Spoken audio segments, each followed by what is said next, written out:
Hello, my name is Trent Everyone at least once in their life has experienced an instance where they had completed something, but then find themselves questioning how much effort was really expended, realizing a better job could have been done. Whether it's how well you cleaned your room or how good or bad you did on a math test, there's always room to do better.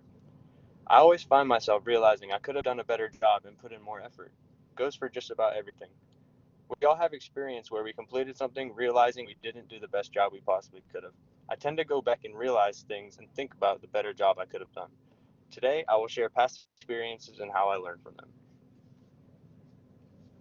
First, I will explain the fable The Boy and the Nettles to showcase this principle. Secondly, I will share a personal relation to this principle and story. Aesop's story, The Boy and the Nettles, is not widely known, so let me share some details and point it out to you. As retold by the website Aesop Fables, retrieved on August 18, 2022, the fable shares the tale of the boy who got stung by a nettle plant by touching it lightly, but then short after learns that if he firmly grasps the nettle, it won't sting. Envision the young boy grabbing the nettle plant and shooting back with pain almost instantly. Nettles deliver a tough skin are found in almost every corner of the world. Pulled from Britannica on August 19, 2020. Soon after the painful sting, the boy runs home to tell his mother, and then the boy soon learns a valuable life lesson, not just applying to the nettles he had just grabbed. His mother tells him that the nettle plant won't deliver a sting if he grabs it firmly.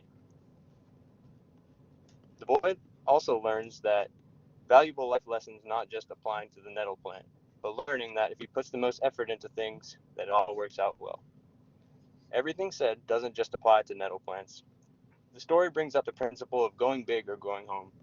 Like touching the nettle plant, if you put minuscule effort into a math test, it will hurt you. But if you put all your effort in, it will be painless and worth it. The idea of going big or going home will make you think about just about anything. Whether it was the test you took last week that you hardly studied for, or the way you cleaned your room to a subpar standard, the idea of going big or going home applies to all. I would personally rather put my effort into something and receive the best possible outcome as opposed to doing the bare minimum just to get by. This applies to me personally due to my work ethic. I would rather work really hard and clock the most hours versus doing the bare minimum just to scrape by. As retold by the fable Aesop, the boy and the nettles, in my personal experience, go hand in hand due to the fact that the boy went big or went home. You should rethink the amount of effort you expel into certain things and think deeper on what the outcome would be if you put the most effort in. It doesn't matter what it is, but be the best person you can possibly be and work the hardest you possibly can. Thank you so much, and are there any questions? Terrific. All right, Thank hold you. on. Let me